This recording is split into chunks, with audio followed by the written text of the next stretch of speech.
Ameublement Tanguay en première ligne.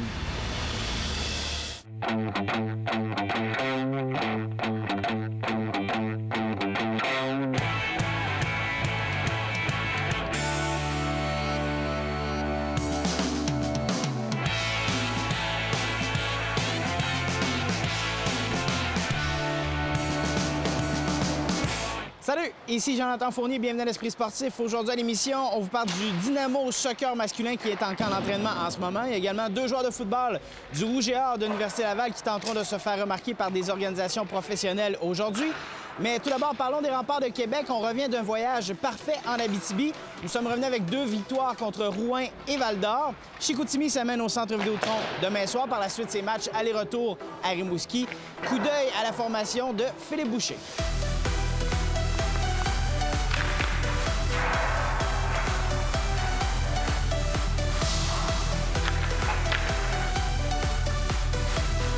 Deux bonnes games, c'est pas un voyage facile, là. 9 heures d'autobus le premier jour, 2 games de suite. Bon, on revient aux petites heures du matin samedi, mais le résultat était bon, là.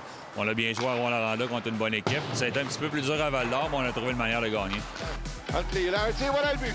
Personnellement, ça a bien été, puis notre équipe aussi, je pense qu'on a été chercher 4 gros points là-bas, puis on avait besoin de ces points-là. On a battu Rouen-Noranda, qui est une très bonne équipe, fait que c'est bon pour la confiance.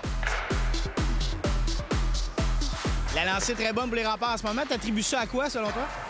Vraiment, on respecte le plan de match. On travaille fort tous les soirs, autant à la maison que sur la route. Là. On donne tout ce qu'on a. Surtout à la maison, on veut donner un bon spectacle pour les fans. Puis, on le voit, il y a de plus en plus de monde. Fait que vraiment, si on respecte le plan de match, ça va bien. Kourachev à Boucher. Le tir là-bas! Captain Matthew! Quand même constant là, depuis le début de l'année, bien été, autant offensivement que défensivement. On les fait jouer un petit peu dans un rôle là, depuis qu'on l'a mis au centre à côté, puis Garneau contre les meilleurs éléments de l'autre côté aussi. Là. Garneau avait bien fait avant le voyage en Abitibi et là-bas, s'en est bien sorti aussi. Oui, va très bien. Ces 2 gars, pareil, Boucher, Garneau, c'est 2 gars qui pratiquent fort, qui travaillent fort, puis plus souvent qu'autrement, ils ont des résultats dans les games. C'est comme ça que ça fonctionne. Donne du côté de Laberge, ça passe dans l'enclave. Garneau lance et compte. Je pense que j'ai retrouvé la confiance que j'avais offensivement l'an passé. Je me fais plus confiance. Puis je pense que ça marche. Puis il faut juste se shooter comme ça. Dans un moment de l'année où est-ce que c'est important de bien jouer, les résultats sont importants, mais c'est surtout la façon dont on joue à l'amorce des séries. Puis personnellement, collectivement, on joue du bon hockey, on joue en équipe. C'est jamais facile en Abitibi, donc c'est 4 gros points qu'on a ramassés en fin de semaine. Nos gardiens de but font vraiment le boulot depuis, je te dirais, plus qu'un mois. Les gars compétitionnent, puis Antoine, il fait vraiment ça. Puis, veut pas, c'est lui qui va commencer les séries, fait que c'est bien de voir ça là, à l'aube des séries comme ça. Il n'y a pas une manière parfaite d'approcher les séries. L'année passée, on avait avec 6 joueurs blessés à l'avant, fait que c'était sûr que c'était pas la bonne manière. Présentement, votre chat du bois, on est en santé, puis nos habitudes sont bonnes. On en parle depuis le début de l'année, on en parle depuis le jour 1 du camp d'entraînement, de créer des bonnes habitudes, puis une bonne éthique de travail, puis être au rendez-vous encore, c'est bon signe. Côté à Robidoux, le tir, on lève le but! C'est Chicoutimi qui s'en vient à Québec. Est-ce qu'on connaît des Saguenayens? L'équipe qui travaille fort, c'est une équipe qui a du succès récemment. Ils ont des bons joueurs, ils ont des gardiens qui peuvent faire la différence. Donc, ça va être important d'être prêt demain. C'est une game importante pour le classement. Pour continuer à faire les bonnes choses, on veut bien faire les choses au jour le jour. On va se préparer. C'est comme ça qu'on veut se préparer pour les séries, l'éthique de travail, les bonnes habitudes, l'esprit d'équipe. On veut continuer là-dessus. Il faut faire attention avec Lima. C'est un des joueurs les plus dangereux de la Ligue. Pour la 3e année de suite, le Rouge et Or Football tiendra aujourd'hui un Pro Day. Ce sont des joueurs qui tenteront de se faire remarquer par les organisations professionnelles. C'est le cas aujourd'hui pour Taron Pierre et Christopher Amoa, qui seraient dans la mire des Redskins de Washington et des Alouettes de Montréal.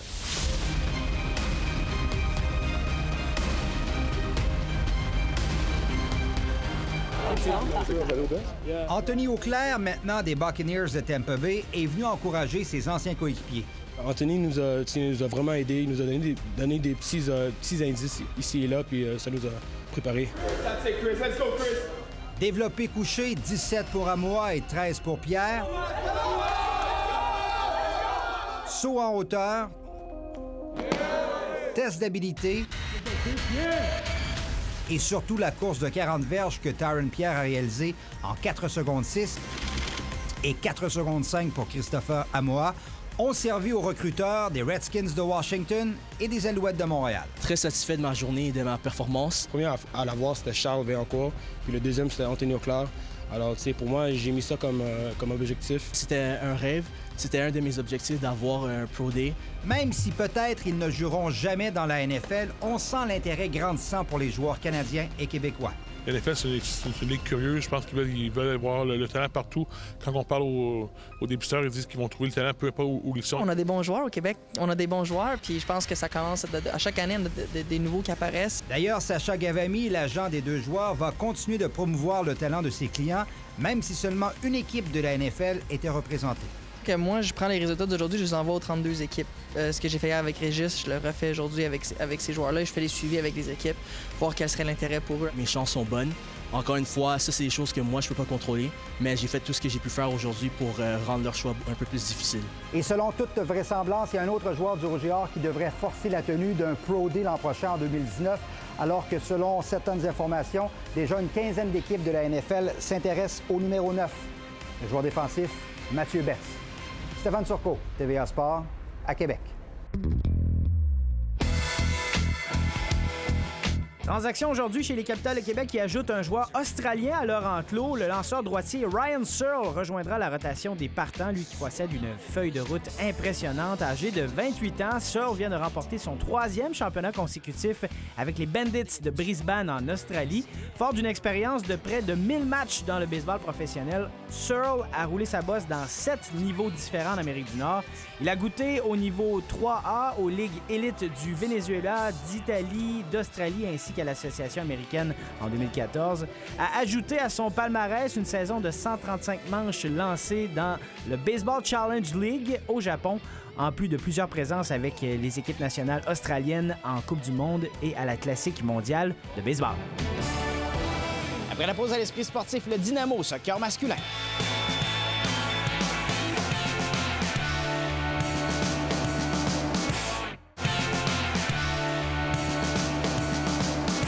Le plus haut calibre de soccer à Québec, le Dynamo soccer masculin est en camp d'entraînement en ce moment et débute leur saison dans la première ligue le 29 avril prochain. Les matchs hors concours sont déjà débutés. Il y en a un samedi, 19h au Stade Onco contre le FC Lanaudière. Coup d'œil au Dynamo.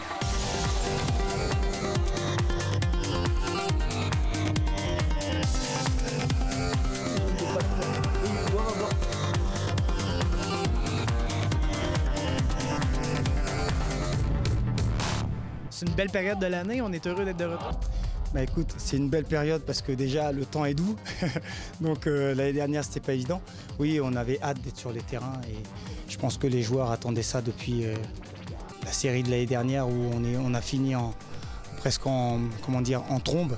Donc les joueurs attendaient de reprendre la séance et oui, ça se passe bien. On revient un petit peu sur les performances de l'année dernière. Un départ difficile puis une belle fin de saison, on peut dire ça comme ça? Bah, le départ était difficile parce que c'était nouveau pour moi, c'était nouveau pour eux et puis c'était aussi nouveau pour la région puisque la PLSQ masculine, c'était la première fois que ça existait. Puis petit à petit, on a commencé à s'accorder avec les joueurs et oui, effectivement, le message commençait à passer et puis moi aussi, je me suis adapté parce que c'était pas facile. Sur l'année dernière, je crois que de l'équipe première, il y en a 17 qui sont restés. Puis on va tourner avec peut-être 7 ou 8 nouveaux. Donc c'est très bien pour la stabilité. On avait hâte, je pense. On a terminé sur une bonne note. On s'est laissé un peu, on s'est vu de temps en temps, mais le groupe, on avait hâte de se voir avec en plus certains nouveaux éléments. Donc on est content d'être ensemble et recommencer l'aventure. Et Sam, c'est un peu la matière grise de l'équipe. Donc c'est un vétéran, c'est sa 2e année. C'est celui sur lequel repose aussi, je repose beaucoup sur lui, puisque c'est mon capitaine. Et on se dépêche à installer, si on veut, la chimie, la cohésion. Oui, on n'a pas le choix. On ne voudrait pas tomber dans le même piège que l'année dernière. Alors, on travaille fort, mais il y a quand même des bases là, qui sont installées. Alors, je pense qu'on a une petite longueur d'avance par rapport à l'année dernière. Mais le groupe vit bien, on aime ça être ensemble, donc je pense qu'il n'y a pas de problème. J'ai fini le cégep en novembre avec le cégep Sainte-Foy, puis ensuite on a eu une petite pause de 2-3 mois, puis on a repris avec le Dynamo. On allait à la salle d'entraînement, on faisait du vélo, des poids pour rester en forme, puis là, ça fait 1 mois à peu près qu'on pratique en gymnase puis sur les terrains synthétiques. Là, rapidement, c'est comme un rappel qu'on fait. pour essayer de mettre les nouveaux dans le bain. Puis au fur et à mesure, on va compléter la suite du programme. Bonanno, pareil, il fait partie de ceux qui sont entre les vétérans et les jeunes, puisque Bonanno a 25 ans. Il est de retour, il va nous faire vachement de bien parce que c'est quelqu'un qui est très tonique, c'est quelqu'un qui défend vraiment bien. Est-ce qu'on s'améliore? Est-ce qu'on se renforce par rapport à la dernière saison?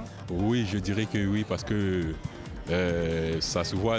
L'année passée, on a commencé les matchs amicaux avec, je pense, des défaites et tout ça. Mais là, cette année, ça commence bien. Puis on sent l'entente, on est comme une petite famille et puis ça se passe vraiment bien. Il faut que le troisième, le but c'est que l'ailier est là, le latéral est là et que le troisième il bloque la courte intérieure. On a fait un très bon parcours, on ne s'attendait pas à ça pour une équipe nouvelle dans la ligue. Et puis on va dire qu'on va essayer de continuer sur cette lancée-là et puis travailler ensemble, on a beaucoup de nouveaux. Donc il faut que la mayonnaise prenne rapidement. Bastien l'année dernière était universitaire, donc il avait fait la saison avec nous jusqu'en août. Puis cette année il n'est plus universitaire, donc on va pouvoir profiter toute la saison de lui. Donc j'ai un effectif assez stable puisque les 4 qu'on vient de citer c'est leur 2e année, donc c'est très bien. L'esprit se passe vraiment bien, les nouveaux s'intègrent vraiment rapidement. Après, ce qui est plus compliqué, c'est de mettre en place que tout le monde prenne la tactique d'équipe, ce sur quoi on va s'aligner sur l'été. Mais c'est ça, ça prend forme tranquillement et puis c'est ça, l'ambiance est là, donc c'est ça qui est bien.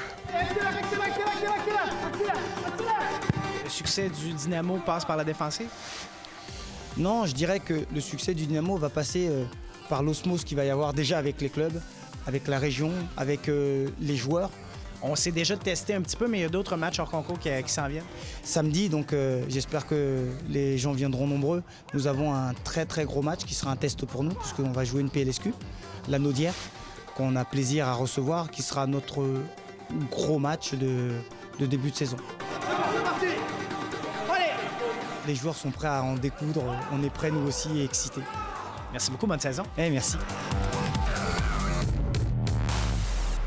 Ici Jonathan Fournier, c'est tout pour l'Esprit sportif. Demain à l'émission Rempart contre Chicoutimi au Centre Vidéotron. On se dit à demain. Ciao!